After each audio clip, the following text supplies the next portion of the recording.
Get ready for another traffic headache in downtown Spokane. The Monroe Street Bridge is closing for the weekend. We've got you covered with alternate routes.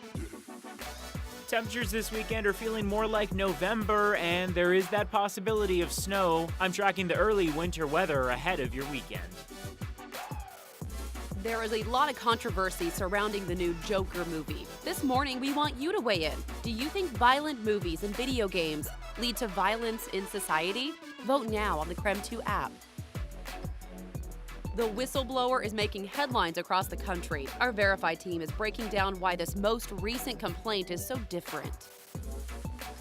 It's fall on Green Bluff. We'll take you to a local farm and show you what's new. Up with KREM starts right now with Jen York, Evan Narani, and Dina Marie McNichol. It was an emotional night at T-Mobile Park in Seattle. Felix Hernandez, known as King Felix, likely pitched his final game as a Seattle Mariner. He has pitched for the M's for 15 seasons. He has made 6 All-Star teams. In 2012, Hernandez pitched a perfect game, the first in Mariners history. Hernandez walked off the mound as a Mariner, probably for the last time, with tears in his eyes last night. Yeah, I see a lot of people posting about that on social media this morning. 5:01 now on our Friday morning. Welcome to Up with KREM. Great to have you with us today. I'm Jen York. And I'm Evan Narani. It is Friday. We've made it to the weekend. That's right. Payday for some of us. Yeah, that's right. So how about we kick it off with what's in store for the weekend? You probably don't want to be a part of this. Nope. I'm going to let Evan deliver the news. I'm out of here. So here's what we got outside right now. Of course, dark conditions. It is not yet sunny, and it probably won't be for a good portion of the day. We're going to have to wait before we see that sun come up and before we maybe even see any sun this weekend, as the chance of showers steadily increases. Now, here's what we have in effect as far as watches and warnings go. A winter storm watch is in effect Friday evening. So this evening up until Sunday morning, significant mountain snow possible, valley snow possible, but not likely to accumulate. And along with that, of course, we also have a wind advisory. So here's that wind advisory, 4 a.m. Saturday until 6 a.m. Sunday. Sustained winds 20 to 30 miles an hour and gusts up to 50. Of course, this area highlighted in that tan color also under a winter weather advisory or winter storm warning. So both of those in combination make for pretty rough conditions, meaning blowing snow or plenty of snow mixed in with the wind. So 12-hour forecast shows that today we've got a good chance of staying dry up until about the noon hour. Showers pick up into the afternoon. We've got a 50 and 30% chance from 2 p.m. into 4 p.m. Temperatures this afternoon already staying chilly, an afternoon high of 59 degrees as opposed to the upper 60s. We'll be talking about even more of a cool down going into tomorrow in just a bit, Jen. All right, Evan, thank you. Let's kick off our morning rush. Driving will be tricky this weekend in downtown Spokane. A main thoroughfare is closing for maintenance. KREM 2's Nicole Hernandez tells us how to get around the backups on the Monroe Street Bridge. Good morning.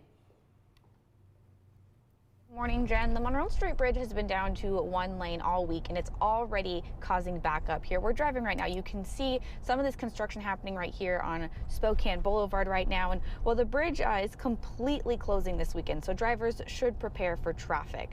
There will also be other closures throughout downtown as the city works to get this construction done by the end of October. This weekend, drivers should avoid the Monroe Street Bridge, Spokane Falls Boulevard from Howard to Monroe, and Lincoln Street. There's still work happening on Lincoln Street, which is that street between the Nordstrom and the library. We're making the pipe connection to that tank, which is a really deep connection. So that'll probably continue to the end of the year. The closures will let the city work on some of the more intensive parts of construction, and once it's done, there will be a new plaza with views of the Spokane River, but for now, the construction will continue affecting traffic. Take a look at this map here. There are other ways that drivers can get around this weekend. You can see Monroe Street Bridge is red. That's because it will be closed, but you can't take any of these other bridges highlighted green. Those are Maple Street, Post Street, Washington Street, Division Street, and Hamilton. Also, if you need to get to Peaceful Valley, take Lincoln Street headed north. And while the traffic will be a pest, most of it is just for this weekend. And you can see we're sitting at Spokane Falls Boulevard right now, about to turn onto the Monroe Street Bridge. But at the end of it this weekend, everything should be back to a little bit more normal again. Back to you, Jen.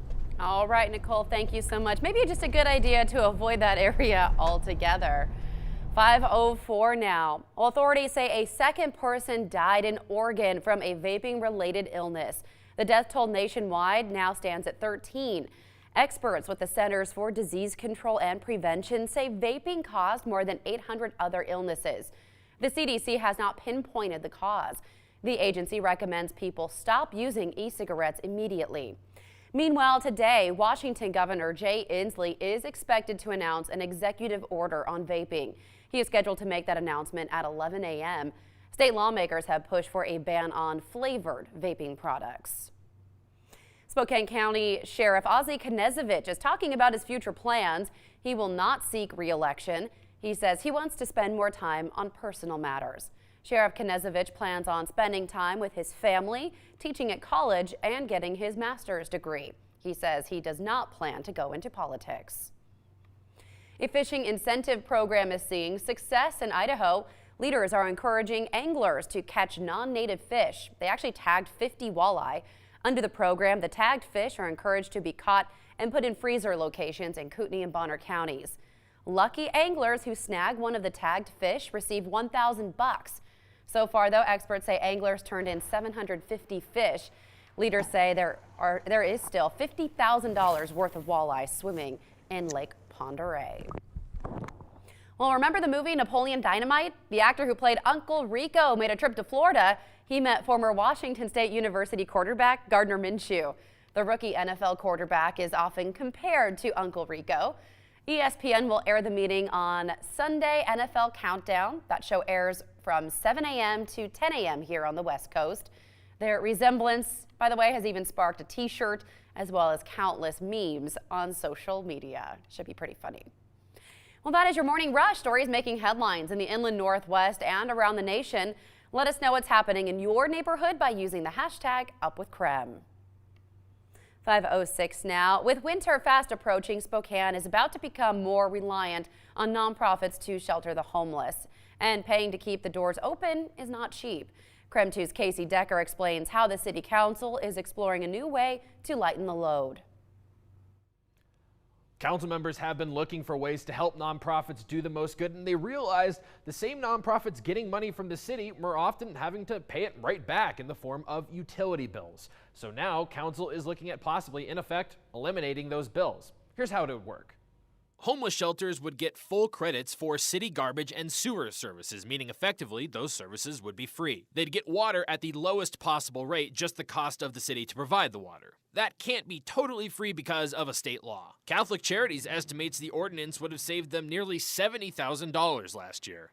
So how much would that cost the city? It's estimated at just under $250,000 per year. Councilwoman Kate Burke, who's proposing the ordinance, says it would not result in any new taxes or rate hikes on utilities. That means the utilities department would have to cut spending in other areas to make up the loss in revenue. And there are other concerns as well. Giving special treatment to shelters may be viewed as arbitrary or even unfair, given how many low-income individuals also struggle to pay utilities. In fact, utility credits like this are more commonly given to individuals rather than organizations. We couldn't find any examples of other cities having tried something like this before. Though the opposite has happened. The city of Atlanta threatened to cut off a shelter's water after they fell behind on bills. If it were enacted, shelters would need to be enrolled in the city's homeless management information system to qualify. This potentially creates an added benefit, encouraging more organizations to join the system and provide much-needed data. Also, this credit could be available to shelters that aren't typically eligible for many normal grants because they have religious prerequisites for entry, like Union Gospel Mission.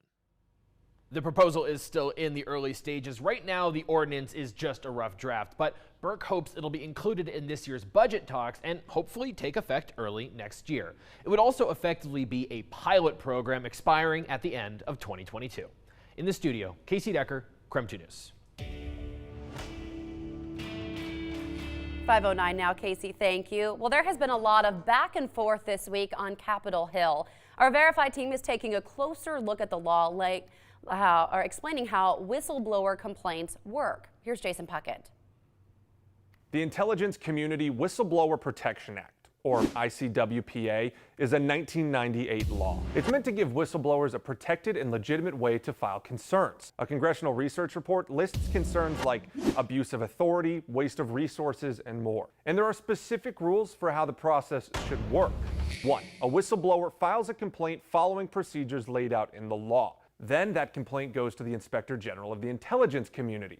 The Inspector General determines first if it's a credible complaint and then if it's urgent. If it is both credible and urgent, the complaint goes to the Director of National Intelligence. Finally, the Director has 7 days to pass it to the Congressional Intelligence Committees for review. There's more to each step in the process, but the basic idea is that a whistleblower's complaint goes through a review process and gets passed on if it's deemed credible and urgent. So let's look at the whistleblower complaint against President Trump. Steps 1 through 4 were all done by the book. But step 5 is where we've had all this fighting. The Inspector General, Michael Atkinson, found the whistleblower complaint credible and urgent and sent it to the DNI on August 26th. Now, the acting director of national intelligence, Joseph McGuire, should have passed that complaint to Congress by September 2nd. That didn't happen, though, until September 26th. In that time, there's been a big debate about its release. Democrats on the House Intelligence Committee said the law requires a credible and urgent complaint be submitted to Congress and that they've never had a whistleblower complaint withheld before. McGuire argued that it's not that simple. He told Congress the law only applies to whistleblower complaints within the intelligence community, and he claimed that the president is outside the intelligence community. The whistleblower's claim has now been released, but this whole argument has left some legal questions. Namely, does a whistleblower complaint against the president have to be treated differently than others? Now, that's a question that congressional committees will have to answer as lawmakers begin their impeachment inquiry into the president's controversial phone call. With your Verify, I'm Jason Puckett. Jason, thank you. 5:11 now.